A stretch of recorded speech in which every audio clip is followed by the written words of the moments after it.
मी जास्त वेळ घेणार नाही, मला माहित आहे. फक्त 5-300 सेकंदामध्ये मी सांगतोय की खरंच आई गेल्यानंतरचं काय असतं. ज्या दिवशी माझी आई गेल्यानंतर खऱ्या अर्थानं फेसबुकला जेव्हा मी कमेंट केली, सर इथं जात धर्म पंथ पक्ष काही नसतं. कारण की या जैन फाउंडेशन मध्ये संत रोहिदास महाराज म्हणतात की ज्यातना पूछो साधू की पूछ लीजिए ज्ञान, मोल करो तलवारों का पडे रहने दो म्यान. जेव्हा मी फेसबुकला खऱ्या अर्थात प्रथम माझी आई गेल्यानंतरची निधनाची वार्ता टाकला, एक याच व्यक्तिमत्वाचं जणी जे आपले जय हिंद फाउंडेशनचे सचिव आहे हनुमंत दादा मांढरेंची सर्वात पहिले कमेंट. जेव्हा दुसऱ्या दिवशी माझ्या आईचा अग्नी झाल्यानंतर मला झोप लागत नव्हती, सर्वात पहिले वैभव आईचं कसं झालं असं म्हणणारे जय हिंद फाउंडेशनचे सर्व आमचे मार्गदर्शक सन्मान्य माने सर एकदा जोरदार टाळा. याला म्हणतात मावळ्यांचं काय. फक्त उरलेले 3 मिनिटांमध्ये मला एक सांगावं लागेल की सर्वजण म्हणतात आमचा सैनिक हा असतो, सैनिक ते असतं. साहेब मुख्यमंत्री देवेंद्र फडणवीस सुद्धा आमच्या विदर्भातले बरेच वेळा भाषणांची पार्श्वभूमी माझ्याकडनं असतात. आज मला एक वाटतं ज्या दिवशी आमचा सैनिक जातो तिकीट मागायला, त्या दिवशी आमच्या सैनिकांची जात धर्म पंथ पक्ष लिंग हा का तपासला जातो. पण जो एक सैनिक हाडाच्या काळे रक्ताचा पाणी रात्रीचा दिवस करतो, duty is my life and gun is my wife करतो, तेव्हा आमचा सैनिक कुठे असतो. आज एका ठिकाणी आमचा मुख्यमंत्री बोलतो की जेव्हा एखादा सैनिकांचा खरा अर्थ जानेवारीमध्ये लग्न होतो, तो पुढच्या डिसेंबरमध्ये येतो, नवरा बायकोची भेट होत नाही, मग त्याला छोटंसं कॅलेंडर कसं येतं. आज जर खऱ्या अर्थानं असा आमदार खासदार जर मुख्यमंत्र्याला वाटत असेल की खरंच की किती वाईट बोलतो, तर सर त्यानं एकदा फक्त जीवनात नव्हे तर जगण्यात फेसबुकच्या पेजवर जा आणि जय हिंद फाउंडेशन सैनिकांसाठी काय काम करतो हे खऱ्या अर्थानं आज सांगण्याची गरज आहे. मग आज आम्ही ज्या ज्या ठिकाणी जातो, कला क्रीडा शिक्षण साहित्य समाजकारण राजकारण, मांडे सर आज मला बोलू द्या, 2 मिनिटं बोलतो. आज आमच्या सैनिकांना बोललं जातं की वीर माता वीर पिता वीर पुत्र नारी शक्ती शहीद परिवार आजी माजी सैनिक आणि शहीद परिवार, अहो त्यांच्या वाटेला कोणीच नाही. मग आज आम्हाला खऱ्या अर्थानं सांगू वाटतं, मग ते SP असेल CP असेल IG असेल DG असेल CNPM आम्हाला काही घेणं देणार नाही. मी या भारताचा आणि भारत माझा आहे, या भारतासाठी कधी सैनिकांसाठी लढायचं काम पडलं आणि जर खऱ्या अर्थानं गोळी खाण्याचं काम कळलं तर हा वैभव निमकर आजही जिवंत आहे. म्हणून आज आम्हाला म्हणायचं वाटते कि हमें ना किसी की उपकार चाहिए, हमें ना किसी की सरकार चाहिए. यहाँ पे बैठे सभी भारत के नौजवानों कि हमें ना किसी की सरकार चाहिए, हमें ना किसी की उपकार चाहिए, हमें तो सुख शांति समाधान ये फौजियों का परिवार चाहिए. हे झाल्यानंतर लेह लडाख जम्मू काश्मीर कुपवाडा दंतेवाडा फुटेरा द्रास कारगिल सियाचीन मध्ये आम्ही सर्व पर्यटक जातो, उदाहरणार्थ पहलगाम सारखं. तेव्हा आमचा सैनिक हाडाचे काळे रक्ताचं पाणी रात्रीचा दिवस करतो, तेव्हा आमचा सैनिक तुम्हाला का दिसत नाही. आता एक CRPFचे सर मी बस्तरला होतो, कोंडागावला होतो, सुकमाला होतो, रायगडला भिलायला, आता पाहिलं की त्या ठिकाणी आपल्याला जेवण करताना खऱ्या अर्थानं काय होईल हे सुद्धा आम्हाला माहित नाही. त्या ठिकाणी आमचा सैनिक असतो. पण मला एक प्रश्न पडतो, जेव्हा आमचा सैनिक शहीद होतो तेव्हा फक्त मांडे साहेब तुमच्या भाषणातला आहे टचिंग टू द हार्ट 3 ठिकाणी माने सर आम्हाला सैनिक दिसतो. एक 26 जानेवारी, एक 15 ऑगस्ट आणि 1 मे. मग मला प्रश्न पडतो की मग आमचा दुसऱ्या दिवशी सैनिक शहीद होतो की तिकडे गोट्या खेळतो, हा सांगायला प्रश्न काय आहे. अरे जेव्हा एखाद्या ठिकाणी त्याच्या मुलीचं लग्न असतं, त्याच्या मुलाची एखादी ऍडमिशन असते, तेव्हा सैनिक हा वेगवेगळ्या ठिकाणी जातो. पण आमच्या सैनिकांना मान मर्यादा मिळतो का.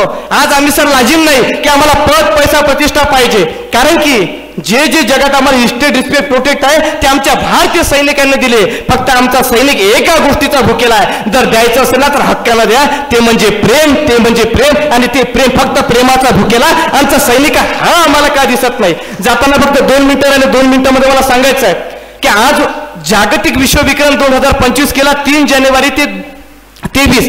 जगातला सर्वात मोठा विश्वविक्रम 18 दिवस 18 रात्र सातत्याने 501 तास सैनिकांची शौर्यगाथा.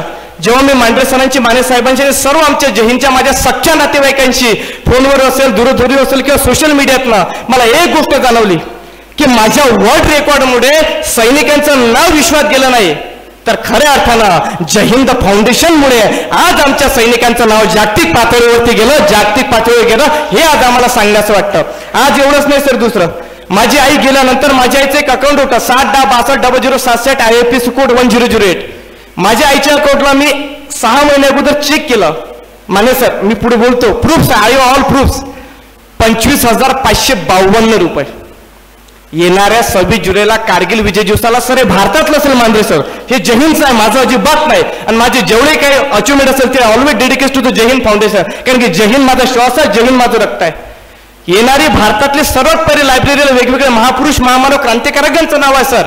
हे विदर्भातलं आणि जय हिंदचे पहिलं असेल की येणाऱ्या कारगिल विजय दिवसाला 25,552 रुपयाचे आईच्याच नावानं, आईचं काहीच नाही, फक्त त्या लायब्ररीला एकच घेतलं माने साहेब की जर या लायब्ररीला जायचं असेल तर फक्त एक नाव द्या, जय हिंद अभ्यासिका. अरे आज आमच्या जय हिंद आम्हाला काय तर हे काही कळत नाही. तिसरी गोष्ट महत्वाचं, ज्या ज्या ठिकाणी आमचे सैनिक परिवार असतात त्यांना आम्हाला काहीच नको, फक्त त्यांना एक विचारा, आपण जेवलात, आपली तब्येत कशी आहे, अहो कोणाला गरज आहे पद पैसा प्रतिष्ठाची, फक्त मला एकच मागणं आहे की आज आम्हाला द्यायचं असेल तर प्रेम द्या आणि जाताना जे सर्वांना आवडते ते फक्त 2 शेर अदा करतो आणि माझ्या लांबलेल्या उगवत्या वाणीला क्षमा करतो.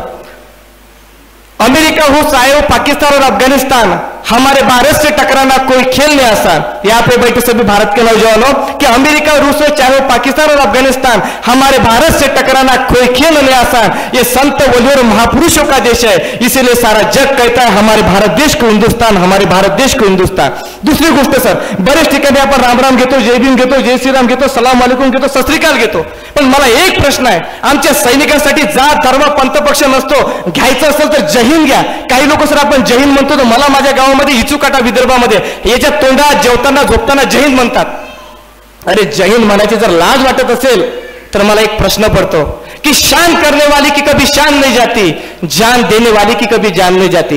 यहाँ पे बैठे सभी भारत के नौजवानों कि शान करने वाले की कभी शान नहीं जाती, जान देने वाले की कभी जान नहीं जाती. अरे तमन्ना हो सरपुरुषी की तो आनंद से बोलो, क्योंकि जय हिंद बोलने से कभी जय हिंद फाउंडेशन की किंमत नहीं जाती, कभी जय हिंद बोलने से जय हिंद फाउंडेशन की किंमत नाही जाती. आणि जो आमचा शंभू बोलला, या सर्व वीर माता, वीर पिता, वीरपुत्र, नारी शक्ती, शेत परिवार यांनी खऱ्या अर्थानं ज्वाज्वल्य इतिहासाचा खऱ्या अर्थानं काय असतो तो त्यांच्या पत्नीत आम्हाला ताईमध्ये दिसते. आणि जाताना एवढंच मला असं वाटतं की वंदने राष्ट्रसंत तुकडोजी महाराज आम्हाला म्हणतात की कावळ्यामध्ये बाप दिसतो, गायीमध्ये आई दिसतो, दगडामध्ये देव दिसतो, पण माणसात माणूस का दिसत नाही. जर खरंच एखाद्याला वाटत असेल की माणसाची माणुसकी जपलेली आहे किंवा थांबलेली आहे, त्याने एक दिवस फक्त जय हिंद फाउंडेशनच्या प्रोग्रामला दाद द्या, म्हणजे माणसाची माणुसकी हरवली की जिवंत हे सिद्धा. आणि जाताना एवढंच म्हणतो की फौजी है जिंदगी मेरी, उसी में मेरा अंत होगा, गोली दुश्मन के सीने पे होगी, कफन हिंदुस्तान का तिरंगा होगा, कफन हिंदुस्तान का तिरंगा होगा. Thank you. जय हिंद.